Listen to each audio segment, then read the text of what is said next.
Hello, welcome. In this video, we want to look at anticoagulants. See, anticoagulants is an important topic for exam. They have asked what you have to name the anticoagulants, mechanism of action, how they work, the uses in lab, uses in blood bank. So you should know all this, guys.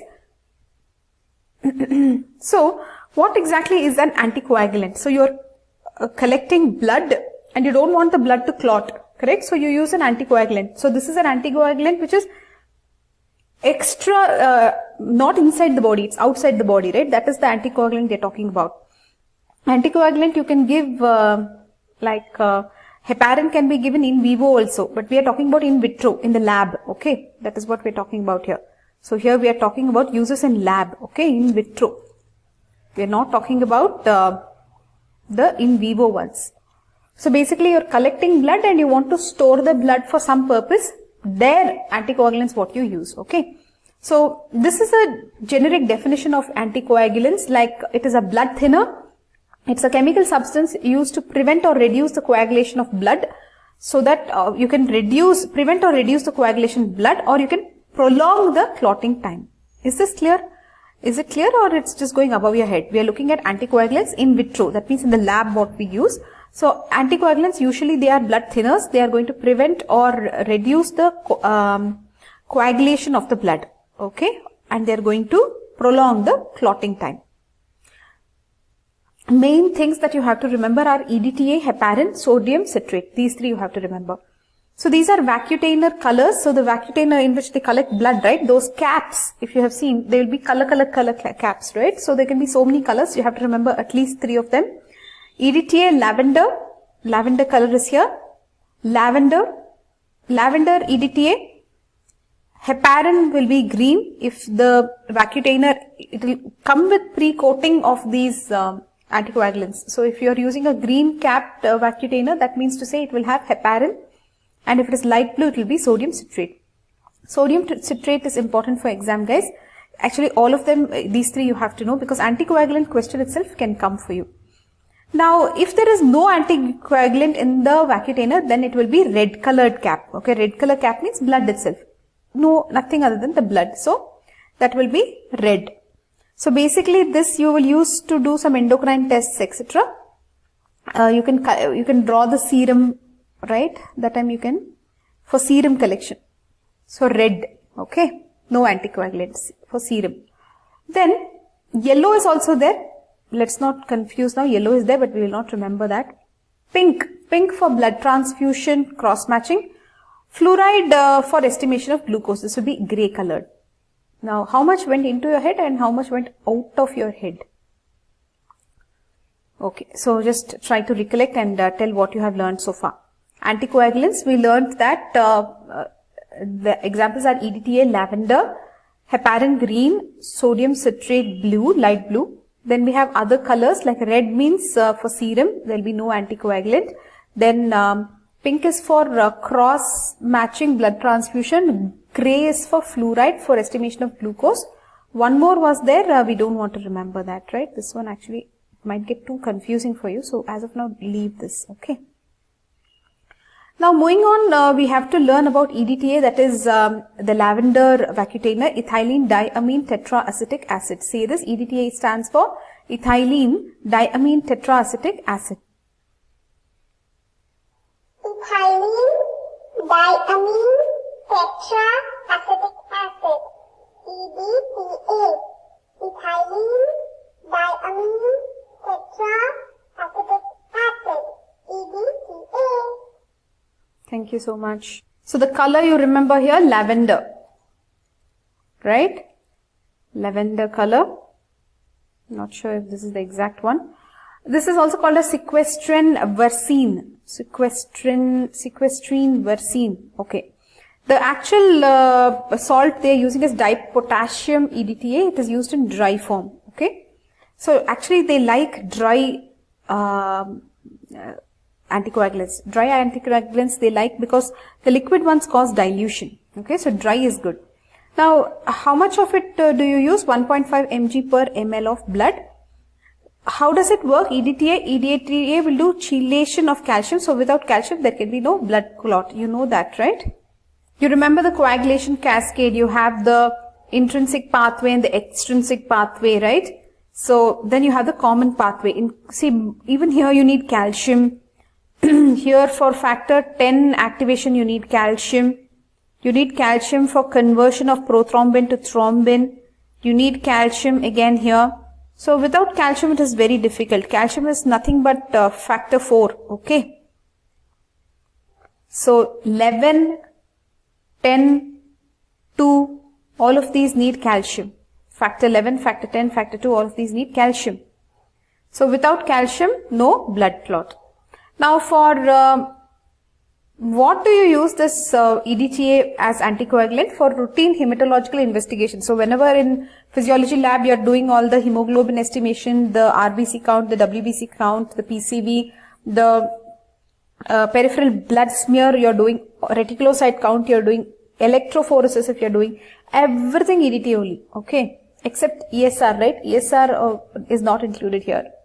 Otherwise, whatever you're doing in physiology lab, everything will be EDTA only. Ethylene diamine tetraacetic acid will be given as the anticoagulant. Now, you cannot use it for coagulation test, etc.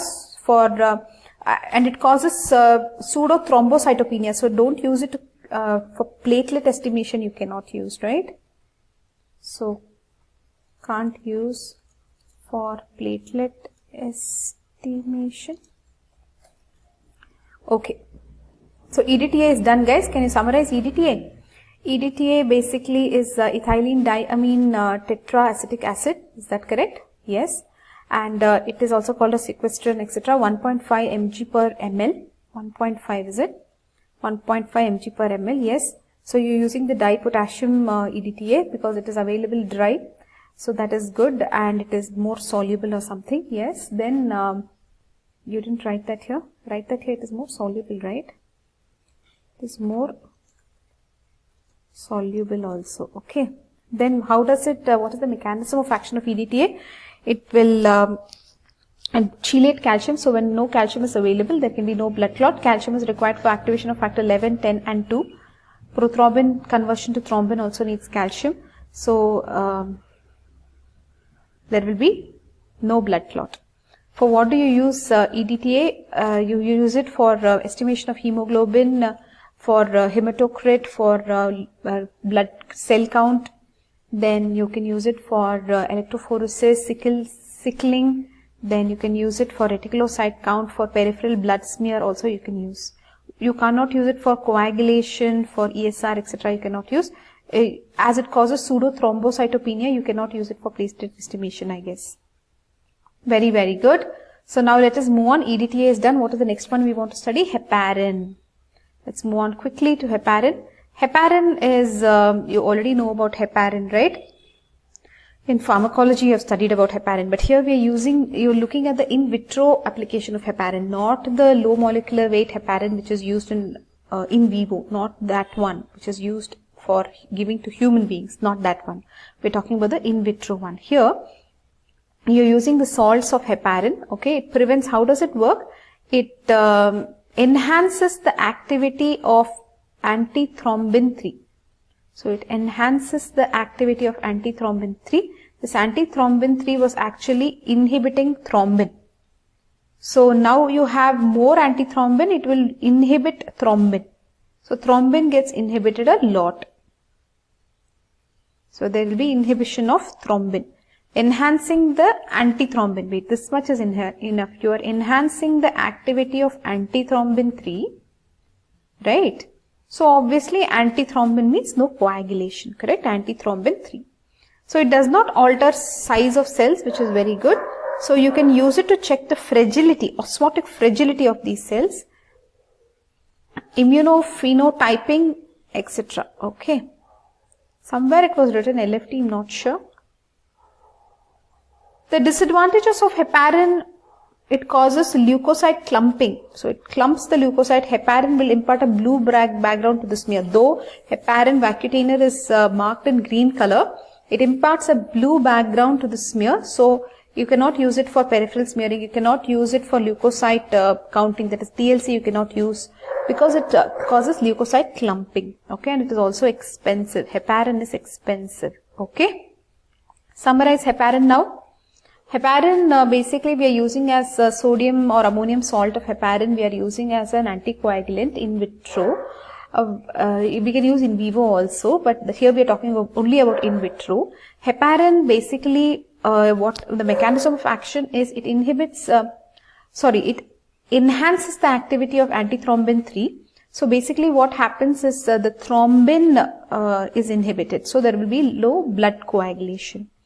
Where and all you use heparin, because it does not alter the size of cells, you can use it to check the osmotic fragility. You can use it for immunophenotyping. This will be difficult to remember, I think. Immunophenotyping.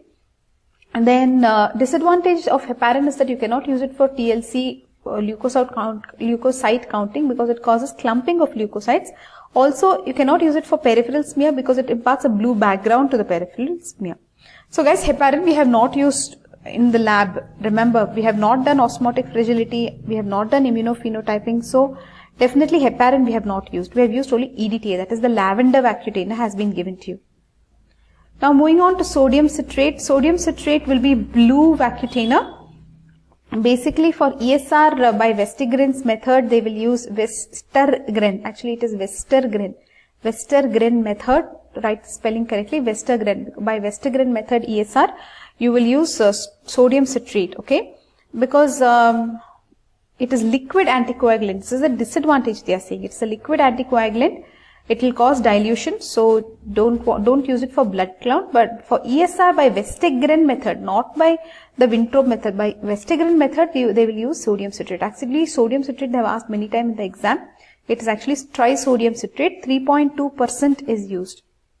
3.2% is used. Okay, and you have to measure coagulation within 2 hours, ESR within 4 hours. So you can measure it. You can measure coagulation also. Is that clear? So sodium citrate also we have covered in this video. Sodium citrate they have asked in the exam. So let's just recap what we have studied so far in anticoagulants this video. So basically we have looked at the different, what is anticoagulant? We looked at the definition, correct? We looked at the definition of anticoagulant. We looked at the examples of anticoagulant. Here we are focusing on EDTA, heparin, sodium citrate. The one we have always used in our lab is EDTA, okay? EDTA lavender in physiology lab. That is ethylene diamine tetraacetic acid. How it will work is chelation of calcium. You should know the mechanism of action. All the routine things, hematological investigations, we have used this EDTA only. So EDTA only we have used everywhere. Hemoglobin by Sahlis and all that. Then cell count also you have done. There also you used EDTA. Peripheral blood smear you have done. That also EDTA. Okay. Then what are the disadvantages? Pseudo thrombocytopenia. Okay. Heparin basically we have not used. It is actually used to check osmotic fragility. Immunophenotyping, actually it enhances the activity of antithrombin 3. It is expensive also. We have not used heparin anyways. Sodium citrate, it is used for ESR by Westergren method, 3.2% sodium citrate. You can measure, you can check coagulation, and ESR also you can check. But it is a liquid anticoagulant, remember, and hence it causes dilution. You cannot use it for counting the blood cells. So that's all for now in anticoagulants.